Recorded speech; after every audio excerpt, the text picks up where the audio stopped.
잘 읽혀지지 않고 그닥 인기가 있지 않은 그런 성경이 스가랴서였습니다.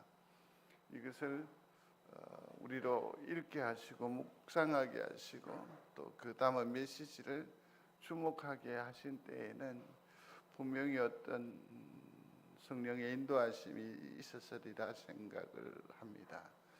뭘까 생각을 해보니까 우리가 너무 무기력한 것 같아요. 그리고 최선을 다해서 그 삶을 살아내긴 하는데 막상 무엇 때문에 이렇게 열심히 사시고 이렇게 우리 바둥바둥 하시는지요? 라고 물으면 처음에는 다소 자기 만족에 나름대로 대답을 할 수 있을 테인데 결국에는 그게 인생이 아닌가요? 그렇게 사는 게 사는 거 아닌가요? 그래서 우리의 어떤 목표나 비전이나 이 시대에 대한 어떤 그 해석에 좀 무감각한 우리의 영혼을 일깨우기 위해서 스가랴서를 우리에게 주셨다라고 생각을 합니다.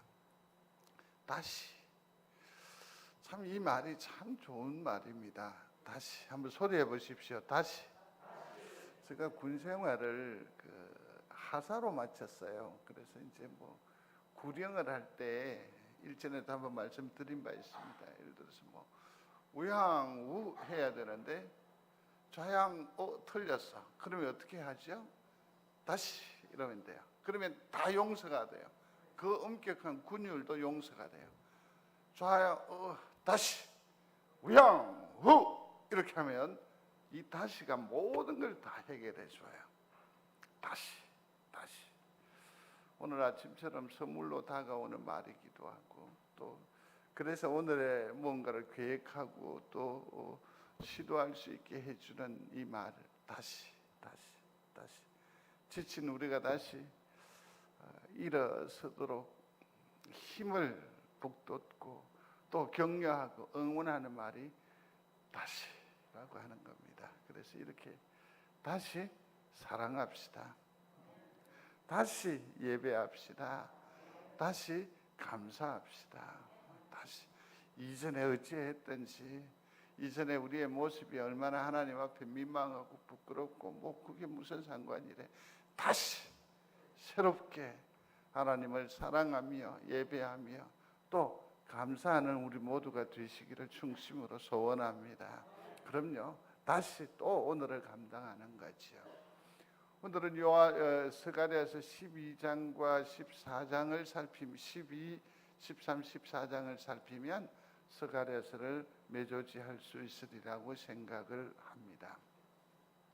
지금까지 우리가 스가랴서를 살핀 가운데에서 8가지 환상을 통해서 뭔가 그림들이 앞에 지나가는데 이 그림과 이 환상들이 도대체 무엇을 시사하는 것인가라는 것이 우리 정신없이 달려왔잖아요. 그래서 잘 모르는데 어렴풋이 기억을 해보면 그런 거죠. 참으로 우리는 불안하고 초조한 인생의 여정을 터벅거리면서 사는데 불안한데 초조한데 놀랍게도 하나님께서 우리의 무슨 성벽이 되어주시겠다? 불의 성벽이 되어주겠다. 믿습니까? 그러니까 두려워하지 말라라고 우리를 위로하셨습니다. 용기를 주었습니다. 용기를 주셨습니다. 그 다음에 또 이렇게 가다 보니까는 늦은 비를 또 더해 주시기도 하고 또 우리에게 하나님께서 성령을 부어 주셔서 오직 영으로서 내가 모든 일들을 다 감당할 테니까 너는 어떻게 해요? 그저 묵묵히 나를 바라보고 뚜벅뚜벅 걸어가라라고 우리를 위로해 주셨더랬습니다. 근데 12장에 넘어오면 애통이라는 말이 갑자기 등장합니다. 애통. 옛날에 방지율 목사님이라는 분이 계십니다. 참 강건하셨습니다. 요즘은 90세가 이상이 사셔도 요즘 시대가 워낙 발달한 세월이니까 이렇게 해서 세상을 등지시게 되면 참 많이 아쉬워하곤 하지 않습니까? 그러나 이분은 상당히 오래 건강하게 그 삶을 이루셨습니다. 주변의 분들이 많이 묻습니다. 박 목사님 무슨 뭐 건강에 다른 어떤 비결이 있으신지요? 라고 물었을 때 오호, 난 별다른 비결이랄 것이 없는데요 하면서 굳이 얘기한다면 뭐 심장 운동이라고나 할까 이러셨다고요. 심장 운동. 당신이 예수 그리스도를 영접하고 난 뒤에 단 한 번도 새벽 강단을 자기가 내려놓은 적이 없다고 하시더라고요. 그러면서 그 말씀 앞에 서면 그저 눈물이 나더래요. 내가 주님을 깨닫고 주님의 그 큰 사랑이, 그 사랑의 그 크기가 내한테 오니까 그 말씀 앞에 놓이면 그저 우는 거죠. 그래서 당신이 그저 말씀 앞에 애통해하고 눈물 흐르는 그 눈물을 뭐라고요? 심장 운동이라고. 말씀을 탁 대하면 심장이 벌써 막 뛴대요. 요동을 하면서 눈물이. 그래서 심장 운동, 애통 그렇게 정의하신 것을 볼 수 있습니다. 이런 시는 어떻습니까? 임병곤 씨라고 하는 분이 눈물 예찬이라는 것을 시를 나타내었는데 한번 천천히 한번 읽어보지요.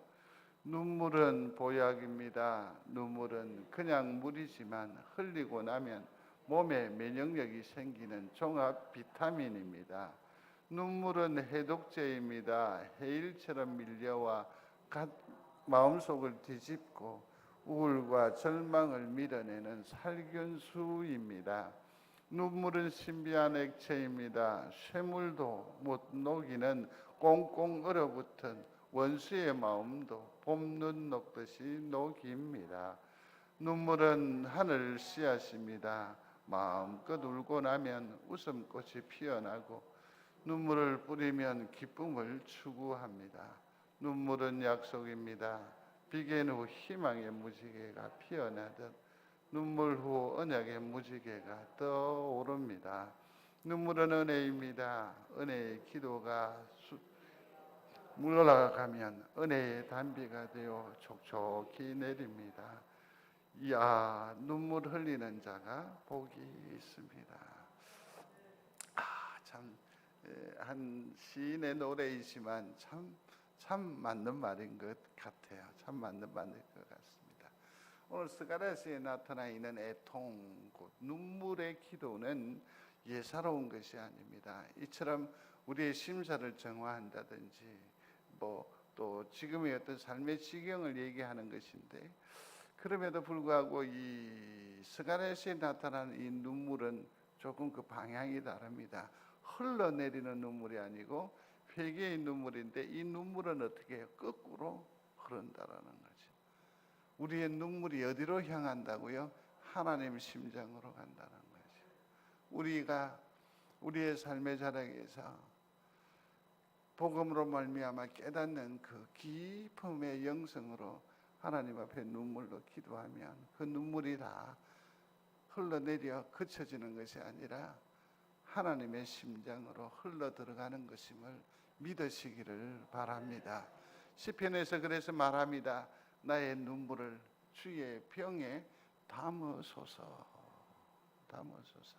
성도의 눈물은, 우리의 우리의 애통의 눈물은 거꾸로 하늘로 흐른다는 것을 꼭 기억하시고 우리의 기도를 하나님께서 늘 들으시는 줄로 믿는 믿음이 있게 되기를 바랍니다. 자, 그러면 우리가 스가랴서 12장을 읽고 있습니다. 12장 10절에 나타나 있는 말씀입니다. 다 같이 함께 봉독합니다. 내가 다윗의 집과 예루살렘 주민에게 은총과 강구하는 심령을 부어주리니 그들이 거칠은 바 그를 바라보고 그를 위하여 애통하기를, 독자를 위하여 애통하듯 하며 그를 위하여 애통하기를 장자를 위하여 통곡하듯 하리로다. 아멘. 여기에서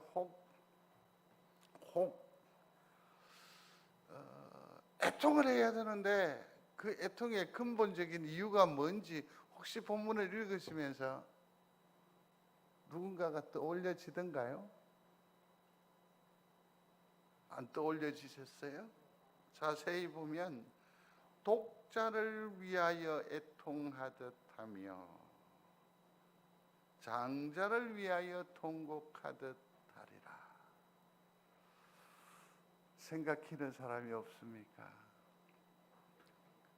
예수 그리스도는 하나님의 독자이십니다. 그의 장자입니다. 그러므로 스가랴서는 우리의 애통의 최종적인 목표가 그 원인이 무엇 때문이라고요? 예수 그리스도의 십자가를 위해서 애통하라. 십자가를 애통하라는 겁니다. 그 슬픔이 굉장히 큰 걸 겁니다. 그 고통, 그 수치. 그러나 그것보다도 왜 예수 그리스도가 십자가에 못 박혀 돌아가시는지, 결국은 무엇 때문입니까? 우리의 죄 때문이라는 것 아닙니까? 그러므로 이 사실을 말씀을 통해서 깨닫는 자는 중심으로 하나님 앞에 뭐 하게 된다? 애통하게 된다. 그걸 우리에게 주는데, 그 얘기는 다음에 어떤 기회가 있으면 좀 더 구체적으로 살피기로 하고, 애통은 왜냐하면 복이 있기 때문에 그렇습니다. 왠지 아십니까? 우리의 애통에 우리의 눈물은 밑으로 흘러내리는 것이 아니라 어디로요? 하늘로 흐르기 때문입니다. 꼭 기억하시기 바랍니다. 애통하는 자는 복이 있나니 그랬습니다. 그들이 위로를 받을 것이며, 애통하는 자 되어서 하나님의 위로함을 덧입는 우리 귀한 성도들이 다 되시기를 바랍니다. 이 마음에서 흘러나오는 눈물입니다. 마음에서 흘러나오는, 특별히 성도의 애통의 눈물, 하늘로 치솟는 이 눈물은 뭐냐면 거듭난 영혼이 갖는 가장 중요한 특징입니다. 그래서 하나님 앞에 뭐 한다고요? 민망해하고 송구스럽고, 그럼에도 불구하고 의인으로 인쳐주시는 그에 대한 감사와 감격의 눈물이 우리 가운데 있는 거죠. 그렇습니다. 예수 그리스도를 바라볼 때 생기는 마음에서 드러나는 애통이죠. 한번 읽어보겠습니다. 그가 찔림은 우리의 허물 때문이요 그가 상함은 우리의 죄악 때문이라. 아멘. 이 말씀이 우리 심령의 고백이 될 수 있겠습니까? 예수 그리스도가 왜 십자가냐? 누구 때문이라고요? 우리의 허물 때문에. 이 일에 동의하시면 아멘. 그가 상함은 우리의 죄악 때문이라. 아멘. 아멘. 이러한 깨달음이 있고 이러한 복음의 진정성을 아는 사람은 뭐 한다고요? 애통한다라는 거죠. 애통하는 거죠. 이 사람이 렘브란트라는 사람입니다. 어느 정도 사람이냐면 이 그림을 보면 아실까요? 예수 그리스도의 십자가의 그림을 그렸습니다. 그런데 이 십자가를 그냥 상상으로 뭐 이렇게 그려낸 것이 아닙니다. 저기 보면 예수 그리스도의 무릎 정강이 쪽에 보면 한 남자 얼굴이 나오죠. 모자를 쓴 듯하고. 잠깐만 계세요. 이 사람의 형상과 이 사람의 형상을 비교해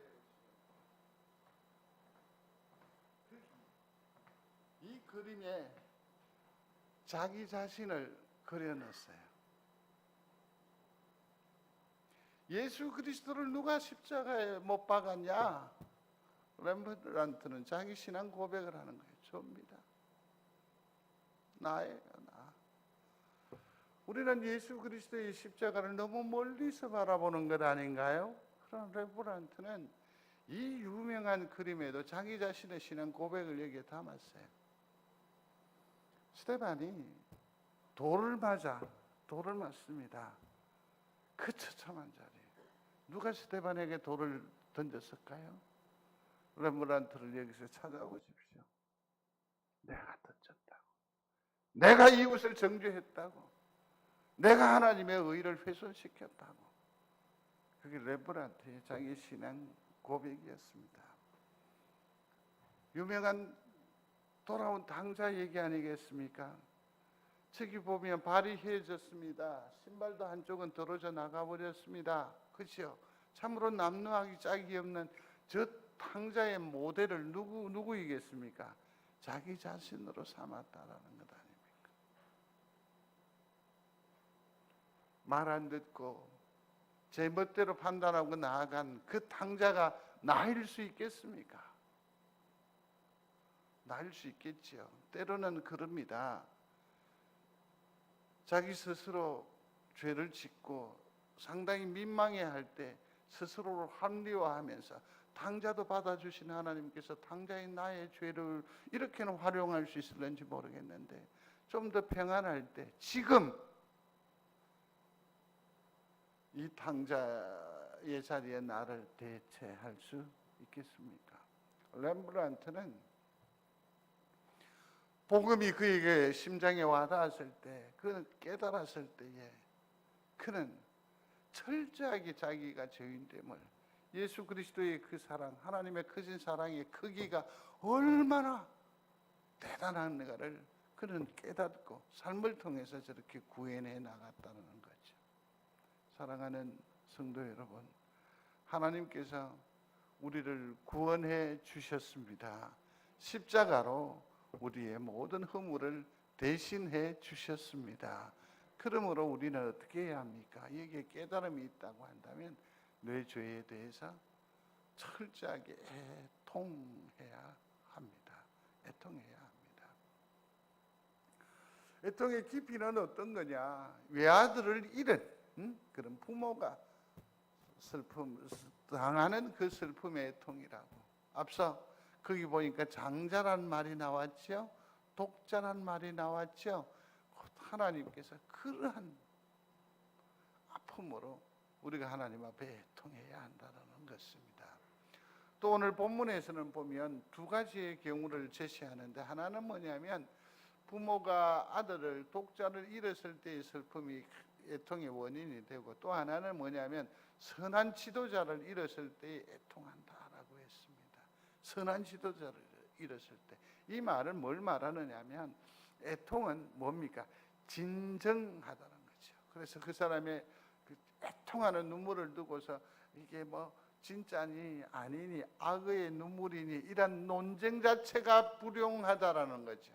정말 하나님 앞에 흘리는 눈물은 그야말로 순전한 찢어지는 아픔으로 하나님 앞에 통곡하는 거죠.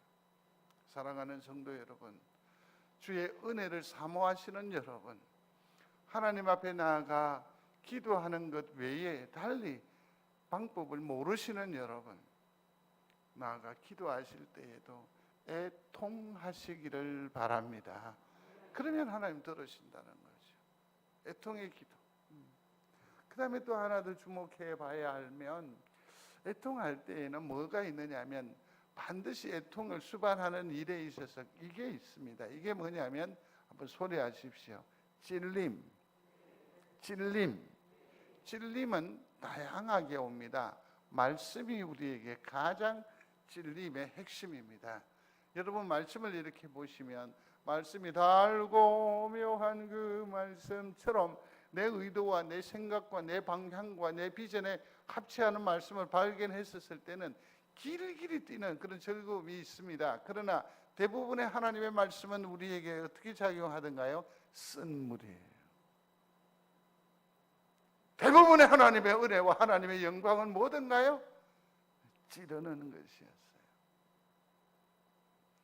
그래서 말씀과 맨날 협상해요. 맨날 말씀과 타협해요. 좋은 신앙의 사람은 그렇지 않아요. 헉 하는 거예요. 그냥 말씀에 찔림에 이게 좋은 믿음의 사람이에요. 좋은 믿음의 사람이에요. 말씀이 내 심령을 탁 치면 그냥 옥 하는 거예요. 이게 정말 귀한 믿음이라는 말이에요. 그래서 가다가 이 말씀이 나를 쿡 찌르면 화들짝 놓는 거예요. 내 기회, 내 힘, 내 궤적, 내 비전, 모든 것도 다 내려놓는 거예요. 이게 좋은 믿음의 사람이지요. 좋은 믿음의 사람이죠. 아니 하나님, 이건 아니잖아요. 이건 아니잖아요. 이건 좋은 믿음 아니에요. 애통은 반드시 뭐가 온다고요? 찔림이 와요. 찔림이. 사도행전에도 보면 베드로가 마음에 찔림이 오는 거예요. 찔림이. 그래서 나가서 엎드리잖아요. 통곡하잖아요. 그렇게 해서 자기의 또 성정을 다 내려놓고 거꾸로 십자가로 나아갈 수 있잖아요. 뭐 때문에? 그 찔림이. 성도 여러분, 말씀을 묵상하십니까? 말씀을 얼마나 읽으십니까? 말씀을 얼마나 자주 듣습니까? 뭐 이런 얘기 이전에 말씀이 찔림이 있습니까? 그러면 내 잘못이, 내 삶이 굉장히 많이 어그러졌다, 잘못됐다, 뭐 이런 이유도 있겠죠. 그러나 저는 긍정적인 의미로 말씀이 나를 찌르면 나는 아직까지 하나님 앞에 유한한 존재다, 쓰임이 있는 존재다, 사랑을 입을 존재다. 그렇지 않은데 내가 왜 말하겠어요? 왜 하나님께서 우리에게 심령에 찔림을 주겠어요? 찔림이 있습니다. 찔림이. 그리고 이 애통은 찔림이 있었을 때 즉각적으로 반응하고 나아가야 하고, 또 하나 주목해야 할 것은 12절로 14절에 보면 따로 이 짧은 구절에 11번이나 등장합니다. 11번이나 등장합니다. 11번이나. 예루살렘의 딸들아, 나를 위하여 울지 말고 너희와 너희 자녀를 위하여 울라라고 했습니다. 주님께서 이렇게 말씀을 하셨습니다. 그런데 오늘 스가랴서에서 말하는 것은 무엇을 말하느냐 하면 따로라는 겁니다. 하나님 앞에 우리는 뭡니까? 단독자라는 얘기입니다. 단독자라는 얘기입니다. 단독자.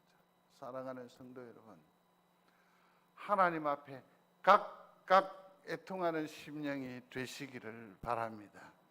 묻어가려고 하지 마십시오. 우리가 누구를 책임질 수 없습니다. 책임질 수 없습니다. 각각 따로 애통해야 합니다. 애통해야 합니다.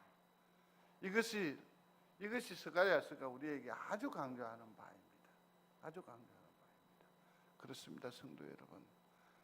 주님의 은혜를 입었음을 믿습니까? 그러면 하나님 앞에 겸손한 심령, 애통하는 심령으로 나아가심으로 그의 들으심의 은총을 누려 사는 우리 식구들이 되시기를 축복합니다. 축복합니다.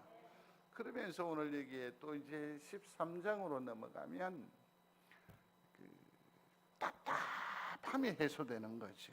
답답함이 해소되는 거죠.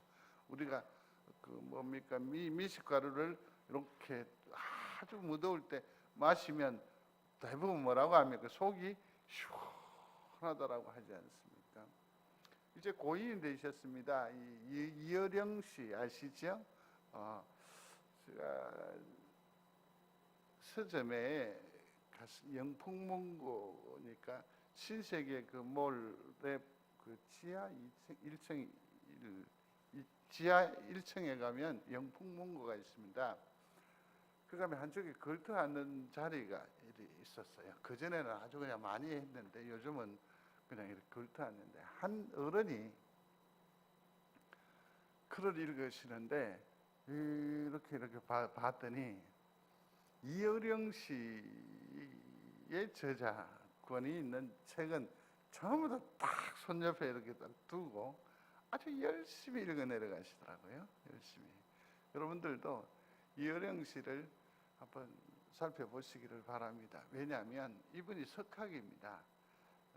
연세대 총장을 하시고 한 그런 이력은 다 놔놓고 어떻게 말해야 상대방 심령에 속속 들리는지를 아는 분이세요.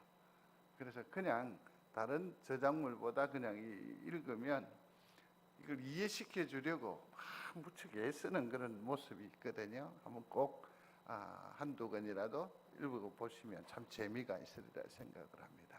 우물을 파는 사람들, 예수 그리스도를 영접하고 난 뒤에 기록한 저작물이기도 합니다. 그는 공부가 제일 쉬웠다고 말합니다. 뭐든지 다 됐다고요. 그래서 욕구 비전대로 다 되는 거예요. 다 되는 거예요. 다 돼. 그런데 다 모든 것을 누리고 살았음에도 불구하고, 소유했음에도 불구하고 그 마음에서 오는 그 허전함, 이 갈증은 늘 남아있더라는 겁니다. 이걸 해결하기 위해서 부단히 애를 썼습니다. 그래서 발견한 분이 누구냐면 하나님이세요. 그래서 성경을 추구하기 시작한 겁니다. 그러고 난 뒤에 그는 예수 그리스도를 영접하게 되지요. 성도 여러분, 우리 마음에 만족이라는 것은 없습니다. 속 시원함이라는 것은 좀처럼 경험하기 힘든 그런 신의 영역이라고, 하나님의 영역이라고 말할 수밖에 없을 것입니다. 영적 생활에 있어서 만족은 하나의 악이다라고 말합니다. 이 정도로 우리 심령은 늘 뭐가 있다? 갈급함이 있는 거예요. 갈급함. 그래서 이 갈급함을 너무 죄악시하지 마십시오. 나는 왜 이렇게 갈급한지, 나는 왜 이렇게 뭔가 부족한지. 아니요, 이거는 예수 그리스도를 영접한 성도라고 하면 당연히 우리 심령 가운데에 이 갈급함이 있어야 되는 거예요. 이게 없으면 우리의 영혼은 썩어버려요. 이탈해버려요. 빌립보서 3장에 있는 말씀입니다. 형제들아, 나는 아직 내가 잡은 줄로 여기지 아니하고 아직 한 일, 즉 뒤에 있는 것은 잊어버리고 앞에 있는 것을 잡으려고 표들을 향하여 그리스도 예수 안에서 하나님이 위에서 부르신 부름의 상을 위하여 달려가노라. 아멘. 사도 바울 보십시오. 삼천청을 보았던 사람 아닙니까? 그죠? 다메섹 도상에서 예수 그리스도를 직접 아뢰는 사람입니다. 충분히 영적 자만감을 가져도 될 것 같습니다. 그럼에도 불구하고 그는 뭐라고 자기를 고백합니까? 끝없이 부르신 부름을 위하여 뭐한다? 달려간다. 자기의 신앙적 삶을 뭡니까? 늘 달리는 사람, 마라톤 하는 인생에 비유하고 있지 않습니까? 사랑하는 성도 여러분, 더욱더 기도하시고 더욱더 하나님을 사모하시고 더욱더 말씀 속에서 하나님을 재발견하는 은혜가 있게 되기를 중심으로 소원합니다. 만나면 이런 얘기를 하세요. 아이고 목사님 그거 안 해본 사람이 어디 있겠습니까? 예전에 우리 다 해봤지만 안 해본 거 있겠습니까? 성도 여러분, 그러나 예전의 것은 전혀 의미가 없습니다. 한 예를 들어보겠습니다. 예수님의 비유를 하나님의 나라를 보여줍니다. 하나님의 나라. 한번 소리합니다. 하나님의 나라. 근데 이때에 캠펠 몰간이라는 사람이라든지 대단한 사람들이 막 등장을 합니다. 한국 교황단에 하나님의 나라라는 이 개념이 딱 들어오면서 대단했었습니다. 30여 년 전쯤 되는 것 같습니다. 저 청년의 때 일이니까요. 얼마나. 그런데요, 지금 그 위대한 신학자들과 석학자들이 준비한 이 책이 제4제에도 있어요. 이 해석을 가지고 한국 강단을 섬기면 한국 강단은 폭망해요. 하나님은 말씀을 통해서 그 시대를 해석하시는 줄로 믿습니다. 그 시대에 맞춰서 그렇게 말씀을 주셨는데 지금 이 시대에는 이 말씀이 전혀 다른 의미를 가져요. 한 예를 들겠습니다. 계자씨만한 씨, 이게 작은 수고, 지금의 우리 아주 작은 이 형편, 이 처지, 그러나 하나님의 나라에서는 뭐와 같이 새들도 깃들이는 큰 나무가 된다고. 조금만 참으라고, 견디라고. 이게 하나님께서 그 시대에 주셨던 메시지입니다. 그러나 지금은 무엇입니까? 그 작은 씨가 뭔지 아십니까? 찌질이도 못 사는 나 자신입니다. 하나님의, 그래서 큰 나무 하나님의 나라가 아니고 이제는 그 작은 내가 뭐가 된다고요? 하나님의 나라, 하나님의 다스림, 하나님의 평화, 하나님의 기쁨, 하나님의 은혜가 어디에서 구현된다? 여기서 구현된다. 이만큼 달라져요. 30년, 40년 전에 들은 그 말씀을 가지고 그냥 태평하게 있으면요, 나중에는 천국 가서도 잘못하면 길 잃어버려요. 길 잃어버려요. 길 잃어버려요. 편리함에 우리가 너무너무 이렇게 익숙해져 있으면 아무것도 안 돼요. 성경도 마찬가지입니다. 열심히 찾으십시오. 또 읽어보십시오. 무슨 책을 이렇게 있으면, 제가 신학교에서도 늘 얘기해요. 가로를 열어서 뭐라고 했으면 그거 읽다가 멈추고 그 가로에 있는 성경 찾아서 읽고 넘어가야 돼요. 읽고 가야 돼요. 길도 마찬가지예요. 제가 우리 집이 저에게 주는 별명이 있는데요. 그게 뭐냐면 인간 내비였습니다. 어디든지 그냥 다 통해요. 근데 요즘은 한번 가봤던 길인데 가물가물할 때가 있어요. 뭐냐면 편한 내비 양의 인도에 익숙해져가지고 생각을 안 하는 거죠. 고민을 안 하는 거죠. 누구 따라가면 돼요? 내비 양 따라가면 돼요. 저는 남자가 인도하는 내비는 내비가 아니라고 생각합니다. 그래, 따라가면 되고. 생각할 필요가 있어요, 없어요? 없어요. 주변 경관 살필 필요도 없어요. 특징들을 내가 눈에 새길 필요도 없다니까. 그냥 사모와 내비의 말만 들으면 다 되는 거 아니에요? 생각하지 않아요. 고민하지 않아요. 아니요. 하나님의 말씀은 그러지 않습니다, 성도 여러분. 끝없이 들어야 되고, 끝없이 추구해야 되고, 끝없이 그 말씀으로 말미암아 갈등하지 않으면 우리의 영혼은 함몰되고 말 것입니다. 멸망하고 말 것입니다. 그래요. 계속해서 연구해야 돼요. 계속해서 읽어야 돼요. 계속해서 사모해야 한다는 말입니다. 그래요. 이제 하나님의 시대가 도래하게 되면 이 샘이 열리게 된다라는 거죠. 샘이 열리게 된다라는 거죠. 자, 13장 1절에 있는 말씀을 보면 그날에 죄와 더러움을 씻는 샘이 다윗의 족속과 예루살렘 주민을 위하여 뭐하리라? 열리리라. 초막절을 생각을 하시면 돼요. 이 절정은 뭐냐면 실로암 못에서 물을 길어다가 제단에다가 그 물을 이렇게 붓는 거예요. 이렇게 붓는 거예요. 근데 민수기서 21장에 보면 이걸 단순히 물을 이렇게 붓는 것으로 그치지 않고 부을 때 뭐라고 하느냐면 운물물아 솟아라, 운물물아 솟아라, 이런 그 선언을 하면서 이렇게 하거든요. 이렇게. 여기서 샘은 우리의 심령이 새롭게 되는 은혜입니다. 우리의 심령이 촉촉히 젖어드는 겁니다. 이 답답함에서, 이 갈급함에서 해소되는 그러한 은혜를 샘이라고 하는 겁니다. 성도 여러분, 우리의 답답한 심사들이 하나님의 샘이 열림으로 말미암아 촉촉하게 젖는 그런 은혜가 있게 되기를 주의 이름으로 축복합니다. 그래서 예수 그리스도도 이 초막절에 있어졌던 이 일들을 두고 자신의 비유를 하잖아요. 그게 뭡니까? 요한복음 7장에 보면 누구든지 목마르거든 내게로 와서 마시라. 나를 믿는 자는 성경의 이름과 같이 그 배에서 뭐요? 생수의 강이 흘러나오리라 하시니 아멘. 해소를 해주겠다. 이런 은혜를 누려 사는 우리 성도들이 되시기를 바랍니다. 그래서 곰곰이 생각을 해봤습니다. 이 갈급함을 어떻게 해결할 수 있을까라는 고민을 많이 했는데 258장에 보면 샘물과 같은 보혈이라고 되어 있는데 거기 저기 오른쪽 옆에 보면 카우프라는 사람이 나옵니다. 이 사람이 32세쯤 되는 나이에 그 아편을 사요. 아편을 사가지고 이제 흡입을 합니다. 그리고 몽롱한 상태에서 이제 택시를 타고 템즈강으로 갑니다.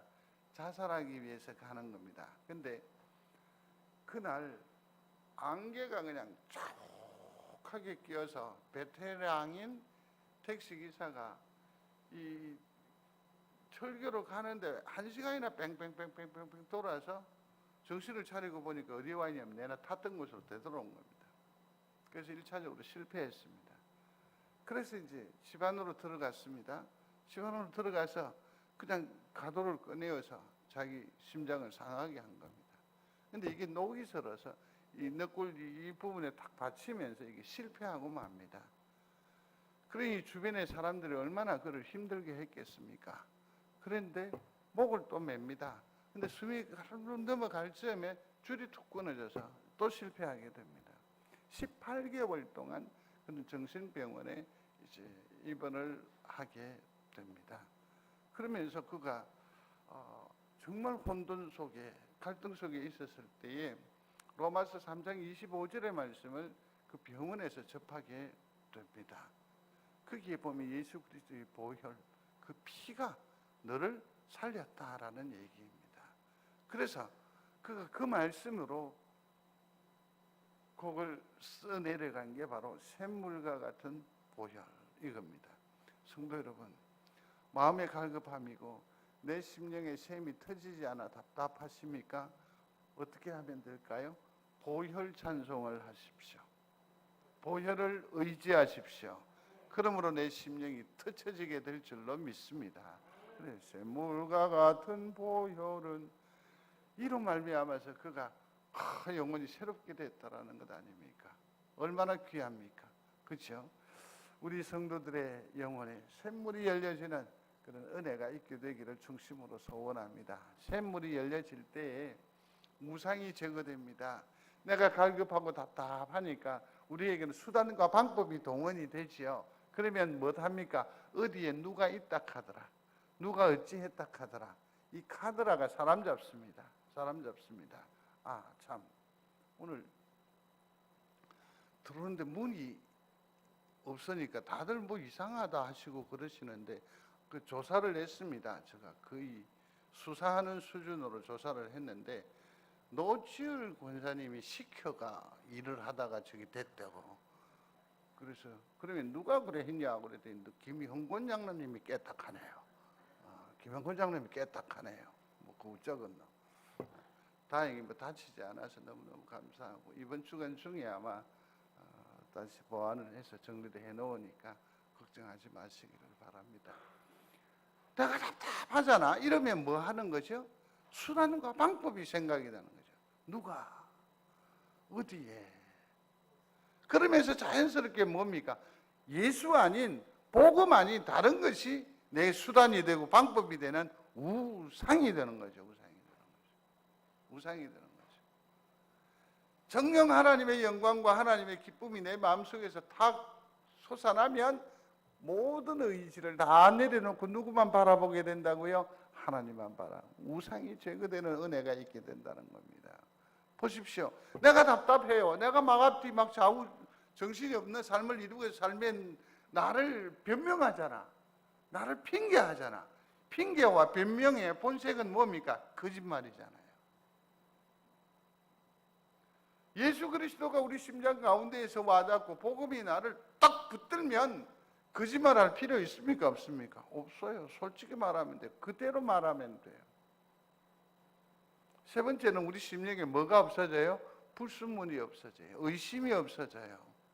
미래에 대한 불투명함도 없어져요. 그냥 단순하게 주께서 인도하실 줄로 믿습니다. 이게 가능하다는 거죠. 이게 가능하다는 거죠. 그렇습니다. 14장으로 빨리 넘어가겠습니다. 그러면서 14장에서 이제 마지막으로 우리에게 교훈을 주고 있습니다. 그게 뭐냐면 다시 오시리라 소리합니다. 다시 오시리라. 다시 오시리라. 누가 다시 오신다고요? 왕이 오신다는 거죠. 그 왕이 누구신지는 알지요? 예수님이세요. 근데 사실은 유토피아를 꿈꾸던 이 사람들인데 참 놀라워요. 신약 성경에 보면 유토피아라는 말은 없어요. 다시 말해서 우토포스라는 말은 있어요. 이 말은 뭐냐면 그런 곳은 없다. 유토피아는 없다라는 얘기인데, 그러면 성경에서 말하는 진짜 유토피아는 뭐냐면 거기에 뭐가 있는데 예수 그리스도가 계시는 곳이 바로 뭐다? 천국이다. 믿습니까? 여러분 심령에 뭘 모셔야 돼요? 예수. 그러면 뭐죠? 천국이에요. 우리의 가정이 예수 그리스도를 모시면 그곳이 바로 뭐가 된다? 천국이 된다. 믿는 여러분들이 되시기를 바랍니다. 이게 성경적 원리예요. 주님 다시 오십니다. 언제 초림 그때 오셔서 하신 말이 회개하라 천국이 가까이 왔느니라라고 말씀을 해 주셨습니다. 그렇지만 이제는 뭡니까? 역발상이에요. 자 보십시오. 우리가 끝없이 하나님께로 나아가요. 왜 가는지 아세요? 왜 가는지 아세요? 우리의 본성이에요. 우리의 태생이 어디입니까? 하나님 형상이잖아요. 그러니까 계속 위로 가는 게 맞아요. 그런데 이럴 수 있어요? 없어요? 없어요. 그래서 하나님께서 다시 오시는 것이 초림이고, 근데 그래 해도 안 되니까 다시 재림에 오시는 하나님의 역발상이라고 할 수 있어요. 역발상. 그래서 주님이 오시면 이제 모든 것이 다 완성되어지는 줄로 압니다. 근데 나중에는 달라요. 처음에 오실 때는 어디로 오셨습니까? 구유에 오셨습니다. 그 다음에 두 번째 올 때는 구름 타고 오신다고 했습니다. 멸시 타고 멸시를 받았었습니다. 이제는 귀하게 여김을 받는다고. 가시 면류관 대신에 이제는 뭐죠? 영광의 면류관으로. 죄인의 신 몸을 입고 왔지만 이제는 당당한 뭐로 온다? 왕으로 오신다. 소수만의 환영이 있었습니다만 이제는 모든 사람들이 볼 수 있게 오신다라고 했습니다. 천군 천사가 수종을 든다라고 했습니다. 더더욱이 좋은 것은 수많은 정인을 대동하고 오신다라고 했습니다. 처음에 와서는 이것을 볼 수 있는 회개를 촉구하셨지만 이제는 오셔서 뭐 하신다? 심판하신다라는 얘기입니다. 그래서 주님이 오신 초림은 주 전과 주 후로 나눴지만 주님이 오시면 이제는 뭐죠? 끝입니다. 끝입니다. 주님은 분명하게 약속하셨습니다. 다시 오심을 믿습니다. 언제 오시느냐? 아무도 모릅니다. 여호와께서만 아십니다. 아들인 예수님도 아십니까? 아니요, 모릅니다. 하나님께서 아시는 그 한날에 오신다고 했습니다. 그날과 그때는 아무도 모르나니 하늘의 천사들도 아들도 모르고 오직 누구만 아신다? 아버지만 아신다. 그러면 이런 불편부당함이 어디 있습니까? 이 말씀이 주는 의미는 뭘까요? 우리는 뭐 해야 된다? 깨어 있으라는 이 말입니다. 왜 모른다고 하셨느냐? 깨어 있으라 이 말입니다. 한번 소리하십시다. 깨어 있으라. 나 스스로에게 선언하는 거죠. 선언하는 거죠. 그러면 어떻게 오시느냐? 큰 전쟁, 아마겟돈이라고 하는 이 전쟁을 통해서 오신다라고 성경은 우리에게 가르쳐주고 있고, 자연의 큰 대격변을 통해서 하나님께서 오신다라고 했습니다. 빛이 없으신다고 했어요. 근데 여기서 놀라운 게 있습니다. 자, 성도 여러분, 저를 보십시오. 빛이 없으면 우리가 이 땅의 삶을 살 수 있을까요? 없을까요? 없습니다. 근데요, 놀라운 건 뭐냐면 여호와가 우리의 빛이 되신다고 했습니다. 믿습니까? 세상의 빛은 없어지고 대격변이 일어나서 누가 빛이 되어 주신다? 여호와가 우리의 빛이 되어 주신다. 그렇게 아주 주님 오시는 날은 파격적이라고 할 수 있습니다. 생수가 예루살렘에 흘러나와 만국을 소생케 한다고 했습니다. 을그러지고 무너지고 깨어진 것들을 다 어떻게 하신다? 소생케 하신다. 그 다음에 많은 사람들과 정인들과 함께 오신다고. 누구누구와 오심을 믿으시기 바랍니다. 왜 오시는가? 결론적인 얘기입니다. 왜 오시는가? 모든 영광을 하나님께. 처음에 오셨을 때 그 영광이 하나님께로 갔습니까? 안 갔습니까? 안 갔습니다. 그래서 주님 다시 오시는 겁니다. 모든 영광을 누구에게? 하나님께. 이를 위해서 주님의 재림은 반드시 이루어진다라는 겁니다. 기도하십시오. 정결하게 하십시오. 그 다음에 지금도 주님을 늘 사모하는 여러분들이 되시기를 바랍니다. 말씀을 맺겠습니다. 왕의 때를 기다리면서 우리는 뭐 해야 된다? 애통하십시오. 그 다음에 하나님의 그 샘이 우리 가운데 임하면 모든 것이 해소됩니다. 그러므로 샘물아 솟아나라. 하나님을 끝없이 뭐 하라고요? 사모하는 여러분들이 되시기를 바랍니다. 그러면서 아예 선언을 하는 거죠. 소리하십시오. 아멘. 주 예수여 어서 오시옵소서. 이거는 가슴을 이렇게 하면서 해야 돼. 아멘. 주 예수 어서 오시옵소서. 이러한 일상의 삶을 통해서 우리는 이 험악한 세월을, 이 지루한 세월을 잘 이겨내실 수 있으리라고 믿습니다.